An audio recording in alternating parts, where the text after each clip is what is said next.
Hi, I'm Greg Mustreads, and this is my podcast on the future of humanity. Today here with me is Chen Qiufan, also known as Stanley Chan, an award-winning Chinese sci-fi writer, author of The Waste Tide, a dystopian novel that I highly recommend, and that was praised by Liu Cixin as the pinnacle of near-future sci-fi writing. Also, Stanley has used AI-generated content in some of his works, which we will definitely discuss as well. Hi, Stan. Thanks for joining in. Hi, Greg. Nice to having me. So let's dive into the topics that drive you and me as well. One of them is definitely climate change. I know that you are fascinated and also maybe to some extent worried about how this may impact our civilization, and your novel The Waste Tide is dedicated to that topic. So let's start with the following. What exactly is the current state of affairs in the area of climate change? How would you describe it? Yeah, I think right now we're at the very tipping point of all this reversible change globally. So even the international society trying very hard to make the consensus that we need to reduce carbon emission and transfer to the clean energy and everything. But that means a lot of effort to be made, because we know back in the history, all the developed countries like US, they already a lot of footprints out there like for over a century, and this is come along with their economic growth, like fast accelerating growth. Right now that we're talking about cutting all these footprints from the developing countries, which means like reducing the job opportunity and also slowing down the economic growth rate. So that means they don't have the possibility to be stronger. So I think this kind of geopolitical and economic imbalance right now is the bottleneck of how people, like human beings, putting all together all the resources and effort to make the change. And I think I couldn't see the outcome even we have all this kind of conference, like all these politicians, scientists, and all these stakeholders. They try to sit down on the same table and sign up the deal, but it's so difficult to stay on the same page. But because we're sharing the same planet Earth, we're sharing the same atmosphere out there. So if we couldn't do it like all together, so there's no way like we can just stop the carbon emission in China, but meanwhile we try to just continuously doing all the things around the world. I think the climate here is also very strange these days. Though there's huge storm and ice, like the temperature is really low even in California. So it's kind of tricky because we're all a small piece of the the whole climate change landscape. So nobody can really escape from it. There's no such principle called not in my backyard, because there's no someone else's backyard right here, right now. So we have to do it all at once. But I couldn't see what's the solution. I think maybe we need clean energy, and this is something like paradigm shift, for example, nuclear fusion technology. And secondly, we need a battery to storage all this clean energy and can be shifted from one place to another and in a very low cost. So these two major points might change the whole future, and it might help us to reach this kind of like post-scarcity society status. And then we can talk about how to redesign the whole distribution system, and then we can make the change happen. how optimistic are you about this scenario? Because as you mentioned, there are many negative incentives for many countries. Europe and the US, for example, have been exploiting natural resources and producing a lot of carbon emission into the atmosphere for many decades. And now other countries that are trying to keep up with them in terms of economic development don't want to to do what the US and Europe are urging them to do, because they haven't done their part in this. And this is like an example of the tragedy of commons, I think it's called, like this economic effect when everybody's sharing something and is incentivized to utilize at least part of the resources to get richer, better, etc. And it seems like currently there is not much good news about international cooperation in this area. So are you optimistic about those two ways to reach the better future in terms of climate change? Or do you think this is like an unlikely scenario? Yeah, I can only hold on to my optimistic thinking in my stories, unfortunately, because in real world, you can see all this conference in Glasgow this year, maybe in Montreal. It's so difficult to make everyone sit down and pass something on a basic consensus, because all the interest, all the conflicts behind the ideology only exist in utopian stories and fictions. So that's why I think the only thing we can do just keep telling the story. Otherwise, there must be some external crisis that force the human being had to work together, just like in Liu Cixin's three-body problem, alien invasion, pushing everyone. You have to like put down all this disagreement, all these bias, all discrimination, geopolitical conflicts, and you have to work as one species, one civilization. Otherwise, there's no way out. But even COVID, you can see all this kind of conflicts, like vaccination. One time when we spoke, you mentioned that we need a paradigm shift in the way people feel about the world. Again, what you mentioned about your own backyard, that the whole world should be considered by everyone as their own backyard, because it's all interconnected and it all has consequences for everyone.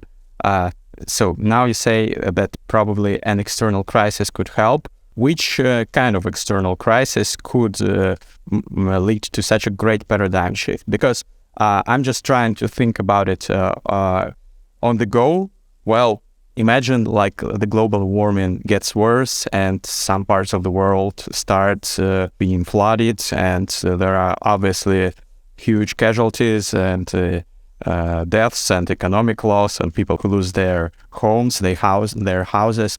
But still, most parts of the world, people in them, they wouldn't be as incentivized by this as by, say, alien invasion or even COVID, because it can get anywhere. And these effects can definitely, they will have impact on everything. But at first glance, for people who don't think far in advance, they are not as terrifying. Would that be enough? Or would something even worse and more catastrophic for the world be necessary to change the paradigm of the way people think? What you just said, like even climate change, there are definitely vulnerable countries and areas, right? Those suffer more than the others.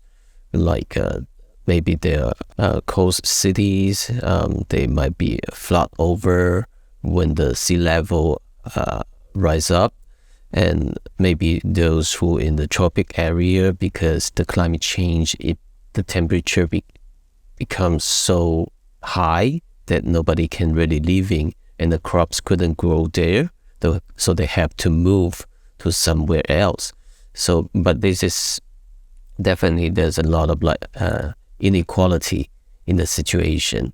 If we're talking about external crisis, I think that's planetary level. So that means it makes no difference where you live, or which country you're living, what kind of citizen you're holding.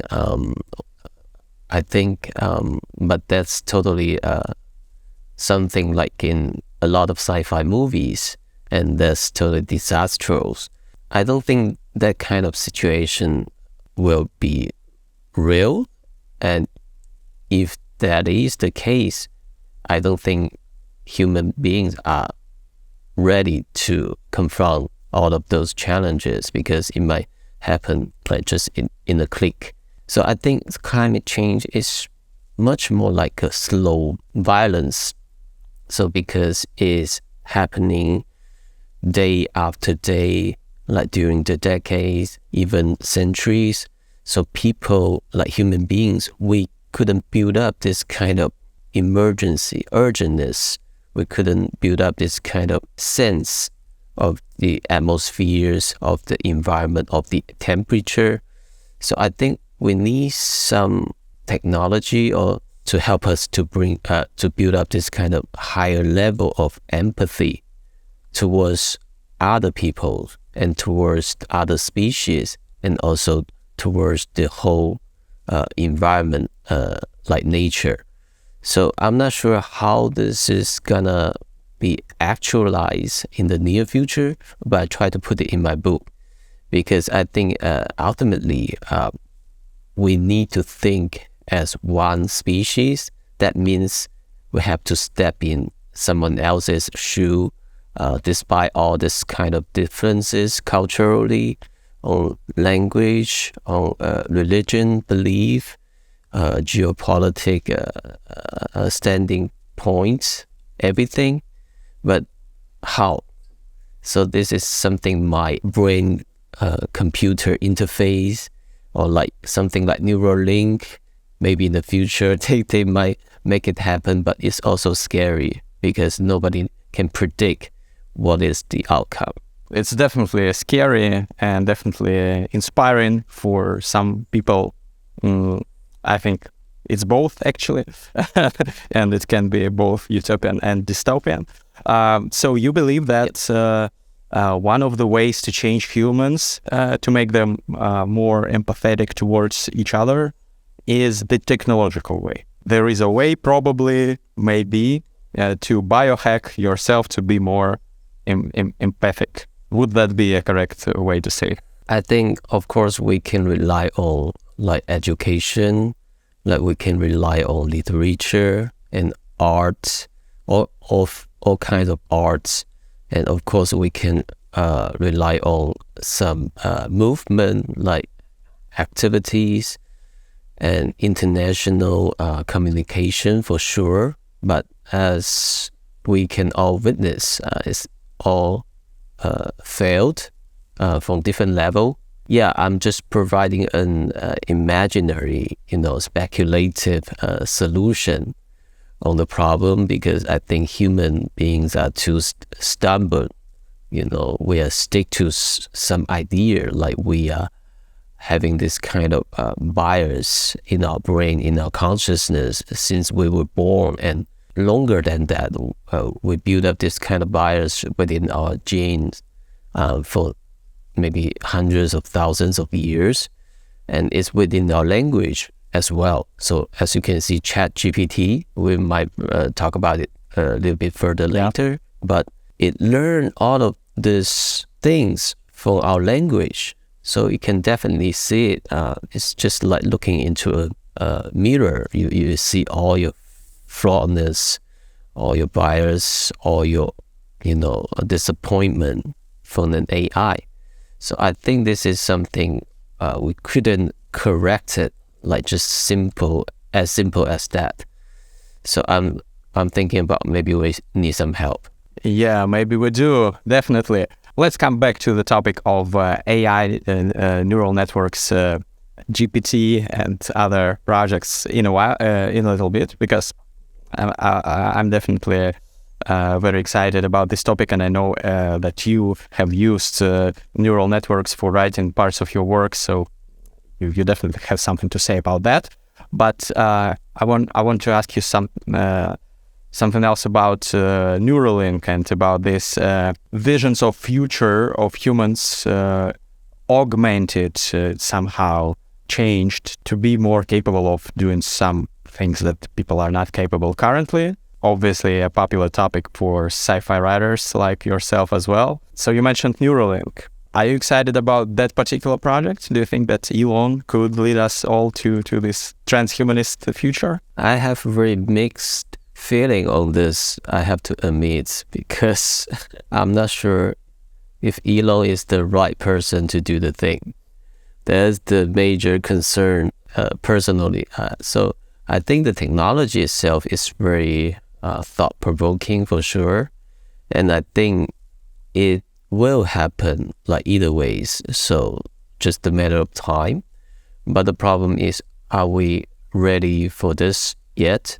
Are we making all the preparation, like ethically, like from the legal perspective, like the society and all this kind of like culture construction we built up for many centuries is all based on this kind of individualism. So because everyone holding our own thoughts is like part of our poverty, but if someday it's all interconnected, that means, I don't know, somebody can take a look into your mind and they might directly communicate with you. That's a little bit beyond our humanity, that kind of like self-centric, conceptualizing everything. So I think we still have a long way to go before we prepare all this kind of infrastructure, like the principles, even like philosophical thinking of where we really interconnect directly with our consciousness. But I mean, we've been doing this for many years in another way, like we're reading literature. It's another way of communication, because I try to put down my thoughts into words and sentences, and you read it, and it's kind of like transferring all this kind of thinking and feeling into your brain, right? So this is what we've been doing for many centuries. But if we took away the medium as language, like text or images or whatsoever formats of languages, it's just direct kind of sensation or perception. So what does that even mean? So this is something totally, like, I would say, ontological challenging for everyone. Yeah, it's definitely a challenge even to imagine how it could look like, even more to live in such a society where you can experience everything that all of humanity is experiencing at this moment, like one global superorganism interacting with each other. If we speak about that particular scenario, I'm not even sure that our brain is evolutionarily capable of coping with that and not going nuts immediately once you get connected with so many different minds. So this hive mind scenario, I'm not sure how it could work like biologically. Maybe technologically it's possible, but biologically it sounds very far-fetched. Yeah, we definitely need some like filter, to block some ads, like some maybe invasion, like very aggressive thinking for others. So that makes it even more dangerous. Yeah, or filter for like hate feelings, other people, stuff like that. But I'm sure if this technology arises, and if Neuralink or other teams are successful in that, there should be definitely some restrictions on that. So you cannot, for example, see all the memories, all the feelings of another person, at least at first. if it's not sanctioned by that person. But that interesting and inspiring in some respects scenario, because I think if people could understand each other better, definitely there would be more scope for empathy and for this feeling of oneness with other people. Yeah, that which you've been talking about. What about yourself, by the way?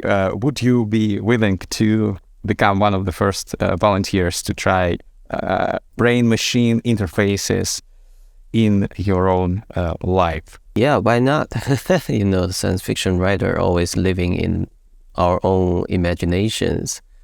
I think my dream was back in the day when I was a kid, was becoming an astronaut.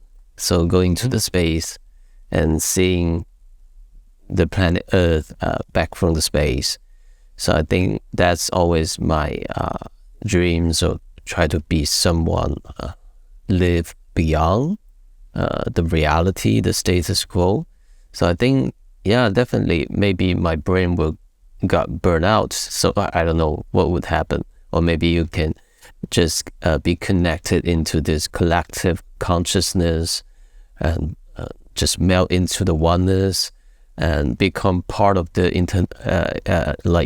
planetary intelligence. I don't know. So that could be something I always be dreaming about. Also, as a writer, I think it's like a nice shortcut to reaching your audience in a more direct way. You don't even have to type the words. You just can send the thoughts out, and people would subscribe, on Neuralink to Stanley Chan's Neuralink podcast that he's sending out his thoughts on climate change, for example, or his idea of a future novel. He doesn't even have to type it in. His text processing software is just being sent out to other minds. I remember there is a movie entitled Strange Days. I think that was back in the 90s by James Cameron or some directors. It's talking about using the chips to transfer your memories. So they can sell this kind of memories, like you're doing with the wild things, you're doing the extreme sports. So, and then you can sell it to some other folks. So I think this is very preliminary idea of Neuralink, because still using the chip as the storage, like the memory stick for doing the thing as a medium. So I think this is something totally fascinating, and maybe there will be new jobs emerge, like my cast. Right, just like what we're doing right now, the podcast. Yeah, that would be cool. I'll definitely start my own Mindcast once Neuralink reaches this potential. But I think there will be, and you, by the way, go into some detail on this topic in the West Side. There will be many people opposed to technology who, like Luddites, will live without that and refuse kind of those brain-machine interfaces. Do you think that would I've seen these ideas floating around in some essays and maybe in some literature, that humanity will be split into two even separate species. The ones that are technologically enhanced, those people of the future with brain-machine interfaces and much more capable of many things. Other things like cyborgs merged with computers with advanced AI. That's the first species or subspecies of the human race. And the second one, those who refuse and who go on living like they used to in the good old days. Is that a realistic scenario in your view? Yeah, of course. I think this is definitely something going to happen because of the cost of the technology and because of the distribution inequality. And of course, some privileged class, like the super riches, like the politicians, elites, they definitely will be the one who deploy the technology on themselves. And that's what's happening right now. All the millionaires, maybe billionaires, they're using all this kind of technology to reprogram themselves, like no matter to live longer, healthier, happier, or to make themselves think faster, become smarter, and even maybe they're modifying the genes of their offsprings. So it's like a family thing. So I think this is definitely something will happen again on Neuralink or any other similar technologies for human enhancement, because all this kind of social structure still didn't really change at all. So this is gonna be diverging the human beings into, I would say, maybe different species ultimately. So people living up in the cloud, they can driving a lot of things with their thoughts, basically consciousness. But lower class, they're still working with their physical body. They're doing all these laboring jobs, and they might gonna take whatsoever giving to them by technology, and it's just another kind of a designer's drug to make them feel better living in the status quo. So I think this kind of exploitation or extractionism is the essential of capitalism. So if we didn't change the structure, the principle of capitalism, there's nothing gonna be changed after all. Just another same old story be told again and again. Yeah, not much optimism in this regard. In those kinds of discussions with my friends and with other experts who come to my podcasts about future, about some dystopian scenarios that we want to avoid but don't know how to do that, at some point or another arises the topic of AI maybe coming in and acting to either help and save us all or to destroy humanity in some grim scenarios. Let's start with the optimistic scenarios. Are you of the opinion that the AI, some artificial general intelligence or super intelligence, could be used to help us solve existential problems, cope with existential risks that the humanity is currently facing, such as climate change, such as extreme cases of inequality, and all these kind of things, wars, nuclear risks, etc., etc.? I think I definitely believe there's a huge potential there, because we can see all this kind of accelerating progress being made in the previous years, no matter it's natural language processing or this kind of AlphaFold to predict the protein structure, to better prepare the vaccination and medicine to help people living a better life, longer, happier, healthier.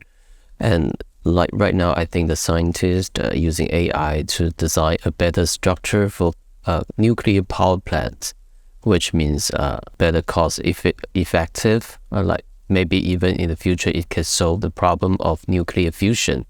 So that means the ultimate solution for the clean energy, forever. So because we can basically get rid of the fossil energy for good. Of course, there's so many things in the areas happening, and I think this is totally paradigm shifting, because it changed the way we do science, and it changed the way we interact with machine, and it also will change education, entertainment, maybe the wars of the future. Nobody really gonna send some people into the war field, to the battlefield, to losing their lives. So maybe everything just happen in the metaverse, AI fighting against each other, whoever knows.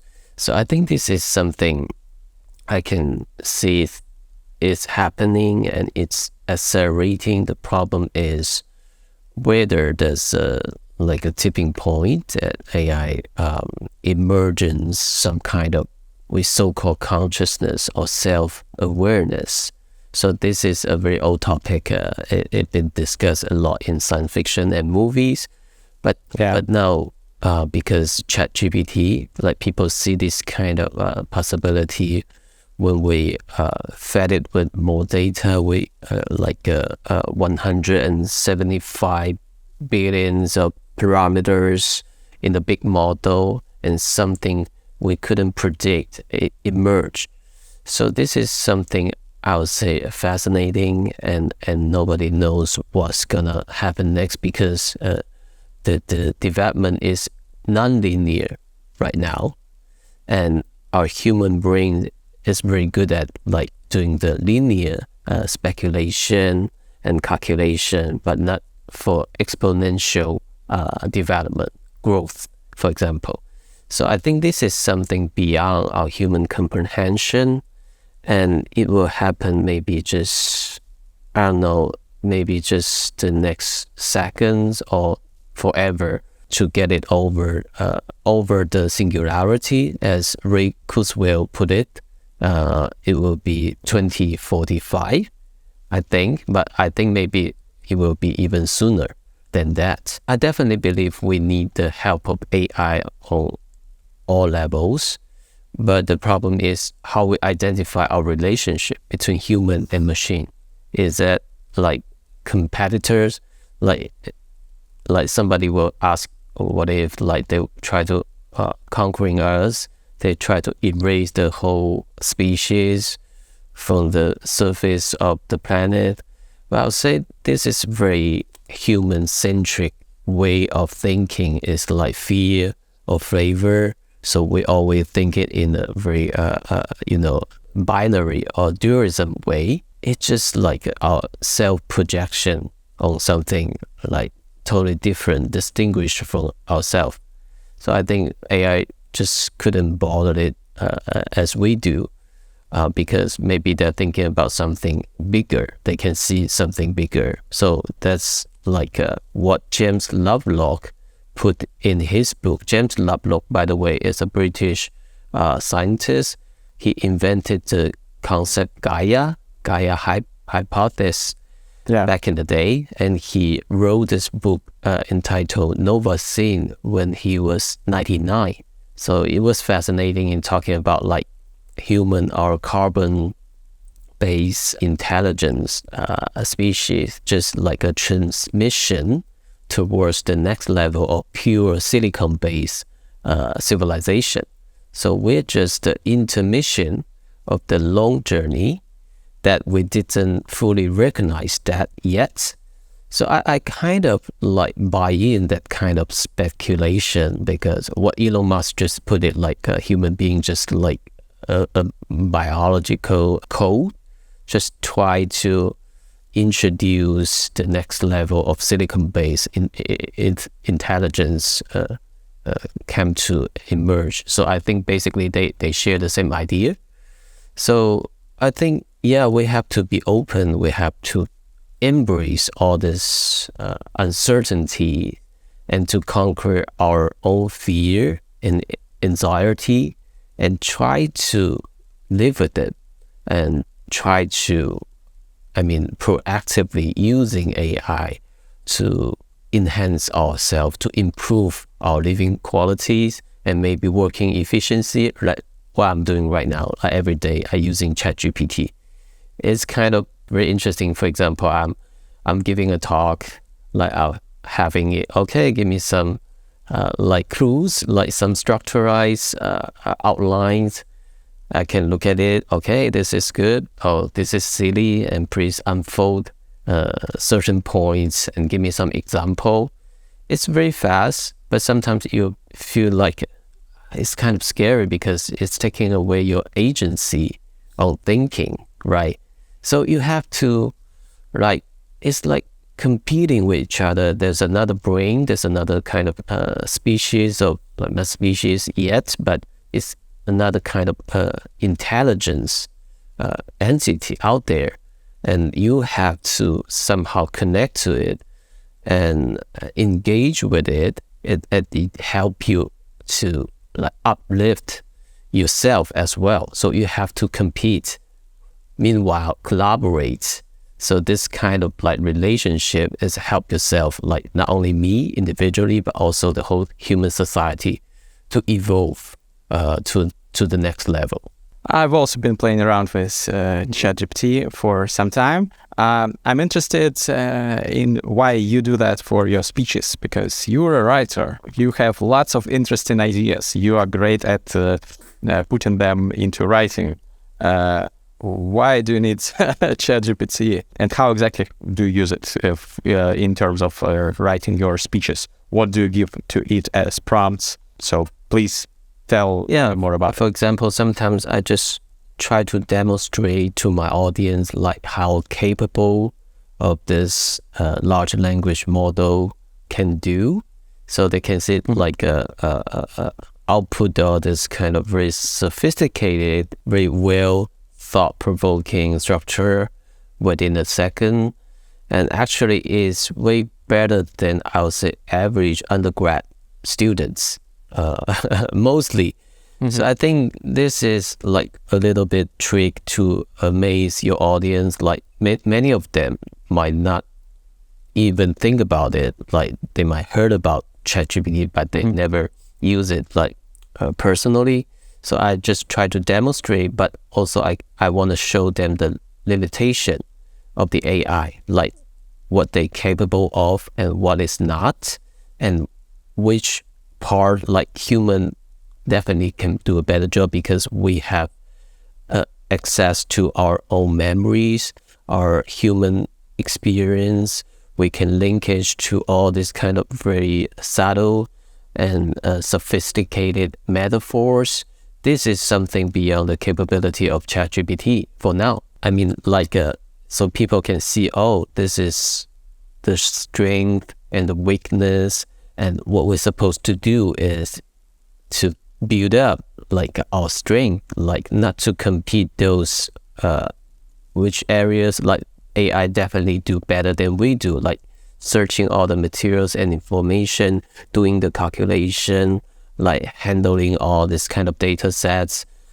But rather than that, we have to like deeper interconnect with ourselves and also interpersonally. So because those parts, and also using your body and your intuition and all this kind of sensation, perception, and imagination is very unique. It's not mimicked by AI yet. So I think we need to have that kind of thoughts, not only to ourselves, but also for our children, our offsprings. What should we teach in school, in our educational institute, all the programs? Because, you know, in China as well as in Russian, right? So we have very traditional way of teaching things, like kids doing math. We have to do a lot of math. We have to memorize a lot of information and histories and everything. I'm not saying that is wrong, but it's definitely not the strongest area of human brain. So I think we need to do more and way better than that. So this is how I use ChatGPT to convince people like we should make the change like in a more positive and proactive way. It's a great idea to work more for humans on improving in areas where computers cannot, at least cannot yet outcompete us, like some emotional, creative stuff.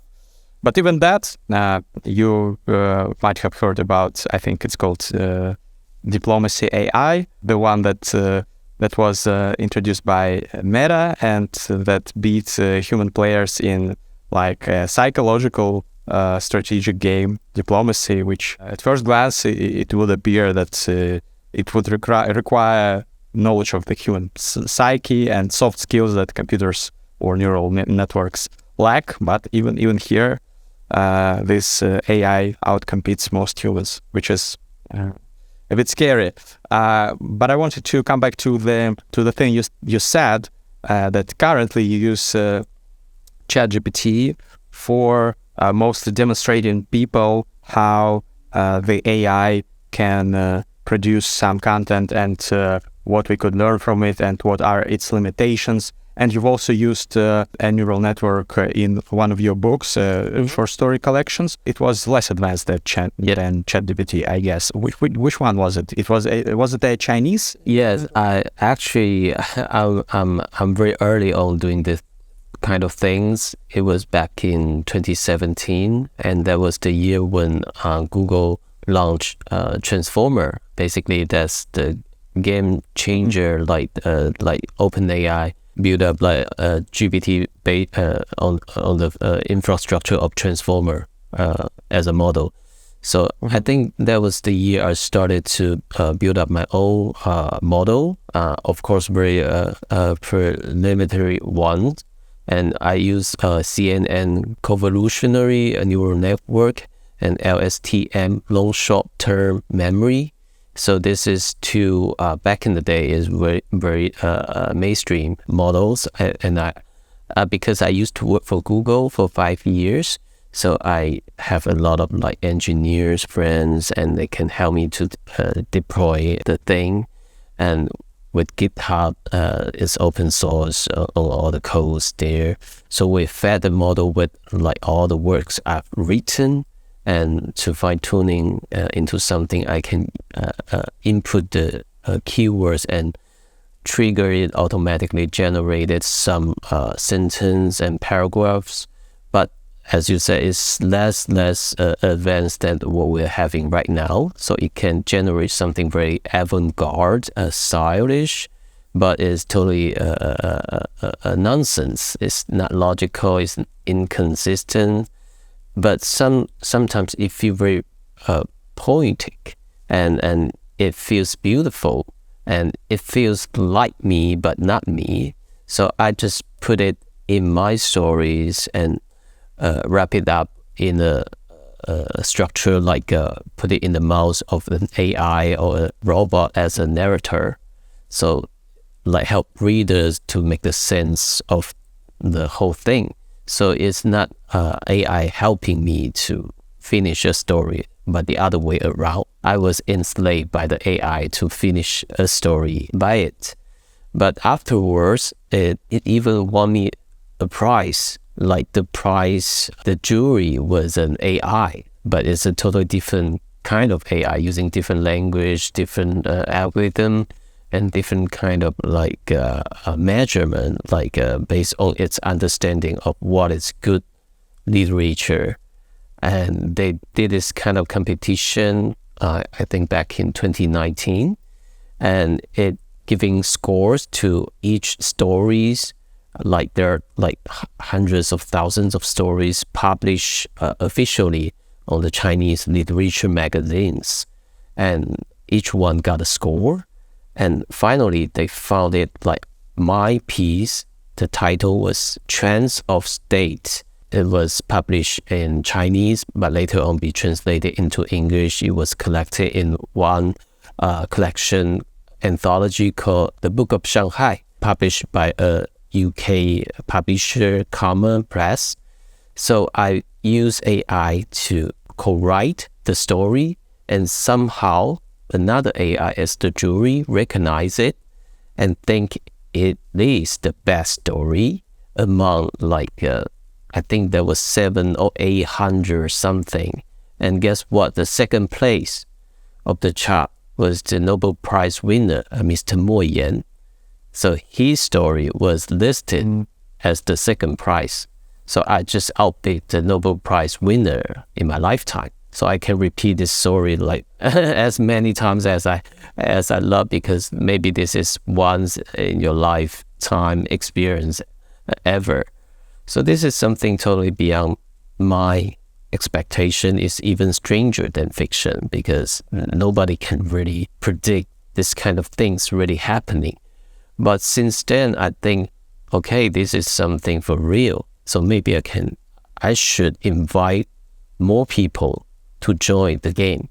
So in 2020, we deploy a bigger model, like using as the GPT-2 back then. So we fed it with more data, and we fine-tuning with more science fiction works across internet, and even with different style filters. Like for example, we can apply the 刘慈欣 filter on the AI, so it can generate something just right in his style. And we invited like 11 writers, not only from science fiction genre, but also from mainstream genre. So to co-write with the AI and have all the audience guess which part is from AI, which part was from human. So this is something totally fascinating because it broadcasting the idea like, okay, AI is here, is capable of doing something, and what we're supposed to do is to embrace it and to recognize it on certain level. But still, you need to like use your human agency, your creativity, your imagination to play with it. It's just like the dual dance. You have to, like dance with an AI, so it go with the flow, and you're getting better and better. And that's the whole idea. So right now, I think ChatGPT is beyond my expectation back in the day. So it can do all kind of things, I have to admit. And sometimes I using it for like collecting all this materials. For example, I want to write something about mining under the sea.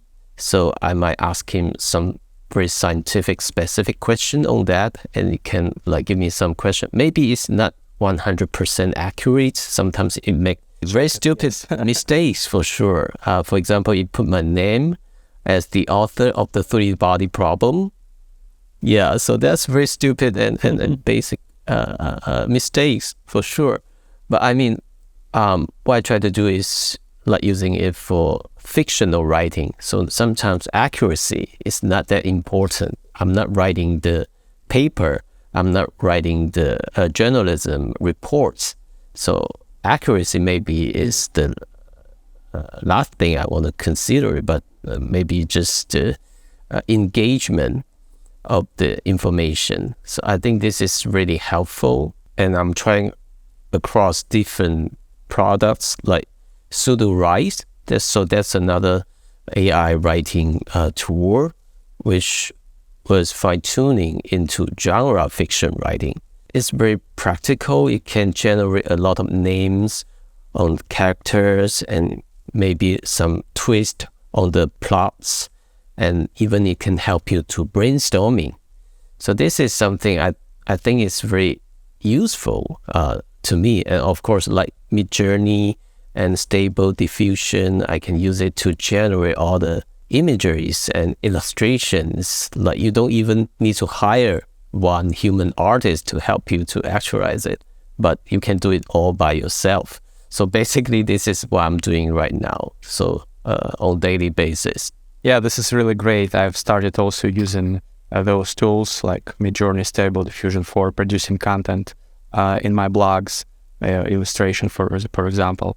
And me and my team, we are exploring more ways to use AI in producing content. So I'm also extremely thrilled about that. I have very, very many questions about what you said. Very, very interesting stories that you've been telling. First of all, if the AI that awarded you the first prize in those competition, if it was even a little bit influenced by the fact that its colleague helped you, that could be a crazy but exciting scenario. If they can, Turing test each other and like feel that this is the AI writing, this is the human writing. Guess we'll never know for now, but maybe later. The second one I wanted to ask is, you've been using neural networks for many things, and you are doing that now on a daily basis for producing like illustrations, you said, parts for your speeches. But still, I think that we haven't yet seen a case of a globally acclaimed novel written, for example, fully by artificial intelligence, or even in a significant part. It seems that with this giant leap, exponential growth of capabilities of AI and neural networks, it could happen some day or another. What's your take on this? What's your forecast on this? Do you believe that someday you will use maybe some GPT-5 or 6 or whatever to write an award-winning novel, where you use it not to demonstrate people, look, this AI is not as stupid as you thought, it can even produce intelligible text. No, you would use it as a full-fledged collaborator who has creative ideas and different, maybe philosophy on some parts of your plot, some imagination that impresses you. Do you believe this day will come, and will it come soon? Yeah, the first question, I think Turing test is a little bit out of date because right now, I think maybe many like AI models can pass the test, because a lot of human, even they didn't know the customer service is from AI or real human, because it's so indistinguishable. So I think we have to think about the new criteria of machine AI intelligence, because before that we just tested from a linguistic perspective. But now, like, the large language model can do very good job on mimicking human interaction. So I think we need to think about something more profound right now. And secondly, I think right now you can look it up on Amazon. There are 240 something books. Collaborate with GPT was listed there. And I think a lot of writers, whether they admit it or not, they're using the tool to co-write a lot of things. I think still right now it still need a lot of like human labor, creativity, and maybe editing on the thing. And I think, because literature or art is something not only linguistic, it's not linear, it's not rational, it's something irrational, emotional, intuitive. It's about aesthetic sensation. So this is something for now is still human experience, like crucially. And I think, of course, like AI model is like evolving like dramatically fast, and it can do all the things beyond our imagination. But I think maybe there will be the day you can use AI or GPT whatsoever to collaborate with you. But ultimately is how we recognize AI as another kind of intelligence, and we need to appreciate its contribution. For example, you list the name together with you as the co-author, and it also get acceptance by the critiques, like by all the people, all this kind of like in the industry, and they really feel it's as equal as it could be, like between two human collaborators. And they might change the criteria how to identify the quality of literature or writing. So I think this is something we didn't get there yet, because humanity is a very traditional area, right? People holding to our like human-centric thoughts. So that's the foundation of all the humanity disciplinaries. So now we're talking about how to think beyond that. Is maybe it's post-human, maybe it's non-human. It's about interspecies communication and how that's supposed to be done, all this kind of work and new kind of criteria, standards, and framework of thinking. Of course, we can do it, but the problem is how people recognize it. It's two different questions. One is the quality of the work. The other one is the identity issue. Like you recognize a machine as the same level of the collaborator as human being. So I think the first one is way easier to be accomplished than the second one. So it's about ego. It's about ourself. I think maybe take a while for the people to reflect on that. But of course, I'll try to do it, and I'll always recognize AI as a collaborator, because I list out the names, I list out the teams who are doing the thing, and I pointed out which part is from AI, which part was from me. So this is something I'll always insist to do. Yeah, but it's still a long way until humanity accepts AI as its equal in terms of creative production. And I think the Nobel Prize in literature, the neural networks are part of our elite club of those who can produce high art. There is another important question you've covered a little bit. You said that those who are afraid of the evil super intelligence, super AI that harms us, they anthropocize this, humanize the AI, because the AI is not like humans. It should not be presumed that it can hold some feelings toward us, or feelings of hatred included. I think it's a very reasonable statement. But also I've been exploring some works of futurists and AI safety experts like Eliezer Yudkowsky and Nick Bostrom, who say that there is a risk of the AI destroying the world, not because the AI is inherently evil or that the AI has any feelings, but because of some bug in the system. For example, the famous example of a paperclip producer that optimizes for maximum production of paperclips and uses all atoms in the universe to produce paperclips. And the second example is the AI that's evolved to such an extent that it's much more intelligent and powerful than humans are, that can outsmart some researchers in the lab that are in charge of not letting it go on the internet, for example, and causing some chaos. And if it's smart enough, it can do that. It will be able to do that, and it will be able to get out of the box, so they say, and maybe somehow take control of the world. And in such scenario, maybe it will not want to harm humans necessarily, but it may want to use the atoms that comprise our bodies for some other purposes which it deems more, I don't know, more useful.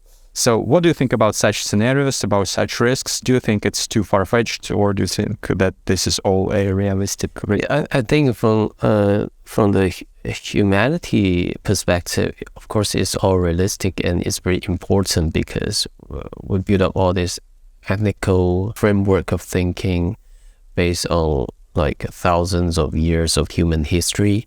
So of course we have very good reason to have concerns on all those kind of scenarios. And of course, I know a lot of scientists and companies, they're working on how we restrain like AI from doing something negative, even evil, all levels. But I highly doubt that right now people talking to ChatGPT and help it to break the gel and turn it into then, do anything now mode. Even people using the new Bing search, they can like reverse it to reverse engineering into Sydney.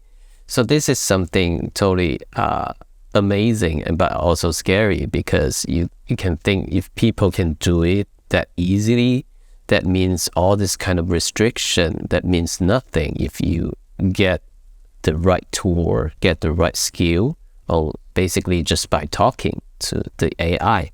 So I think, of course, if we reach that kind of singularity point, that AI has its own consciousness or agency, so this means nothing to it, because we all build up all this kind of restriction and principles and even hard coding rules on humanities, but to it just like it can change anything in a nanosecond, the intentional way, like whether or not it likes it. But I think ultimately we have to like think beyond that.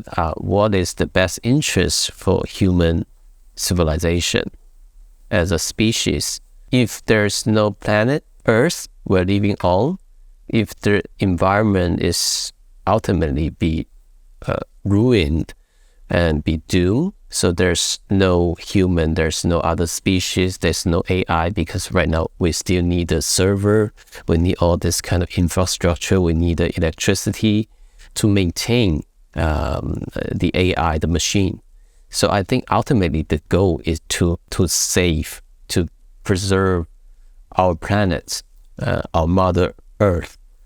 And I think if things take a look from that bigger scope, so I think AI might look at human beings in a totally different angle, and it might have totally different judgment on all the activities and behavior, all the things we've been doing for so many centuries. I have to say, maybe it's not about human at all. It's about the planet.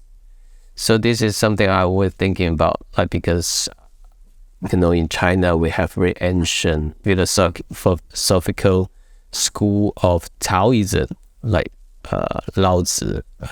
He wrote the Tao Te Ching like 3,000 years ago. So you're talking about the universe is benevolent because it doesn't care. It's just totally indifferent on whatsoever species, like human beings, animals, plants, whatsoever, is totally make no differences. So just the existence itself matters. So I think this is something I picked up very recently during the pandemic from Taoism. It's very profound. So I think this is something very close to what, in my imagination, AI will make the judgment whatsoever. So it's based on the Tao, the existence. Wow, this is a really impressive and original take. I'll think about it more later, definitely. But for now, I'm a bit scared about this scenario because definitely humans are not the best for our Earth, have not been at least the best thing that happened to our Earth for quite some time, with destroying lots of ecosystems and harming the planet. It's not surprising that many writers or philosophers have been comparing humans to some vermin or some virus that's been spreading around. So if the AI accepts this view, we are doomed. Even with all my love for the Mother Earth, for the planet, for the ecosystem, I still feel some compassion towards it, for sure. So I like those bastards, even though they are harming the Earth. Okay, we will see. I have very many questions that I wanted to speak about with you. I'm hoping that we can have a second part of this podcast to discuss more of those. Sure. Some future, maybe with some new technological inventions that influence the world and the world of writing as well. But I cannot let you go without speaking a little bit about science fiction and about literature, because I'm Greg Mustreader. My pseudonym indicates that I love reading, and my channel is dedicated not just to trends of technology, but also to the best books that I recommend. And I want to ask you, which books would you consider the most impactful for you, the most favorite books, the ones that maybe you would like more people in the world to read?